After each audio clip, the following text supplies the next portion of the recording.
పిచ్చి తొగ్గులక్ అని ఒకడు ఉండేవాడు. భారతదేశం మీద దండయాత్రలు చేసిన రాజులలో ఈ దేశాన్ని పరిపాలించినటువంటి తొగ్గులక్ అనేవాడు.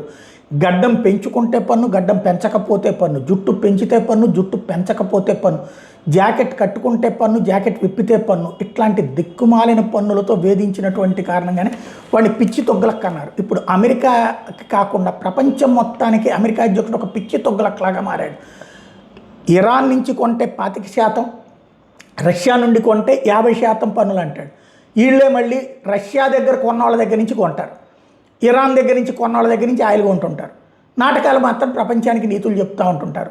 మరొక వైపును చూస్తే ఇప్పుడు ఈ సుంకాలు తననే నమ్ముకున్న యూరప్ దేశాల మీద కూడా వేస్తాడట. ఇప్పటికే తననే నమ్ముకున్నటువంటి నాటో దేశమైనటువంటి డెన్మార్క్లో ఉన్నటువంటి గ్రీన్లాండ్ లాక్కోవడానికి ప్రయత్నిస్తున్నటువంటి ఈ పిచ్చి తొగ్గులక్ గారు ఇప్పుడు సరికొత్త కాన్సెప్ట్ ఏంటంటే, డెన్మార్క్లో ఉన్నటువంటి గ్రీన్లాండ్ తను లాక్కుంటాడంట.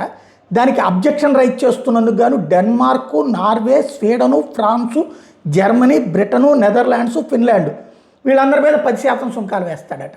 వాళ్ళందరూ అమెరికాకి వెళ్ళి సరుకులు అమ్ముకోవాలంటే ₹10 ఎక్కువ పన్ను కట్టాలట. ఏంటో ఈ పిచ్చి తొగ్గులక్గా, పిచ్చి ట్రంప్ తొగ్గులక్ అనేవాడు తయారయ్యాడు.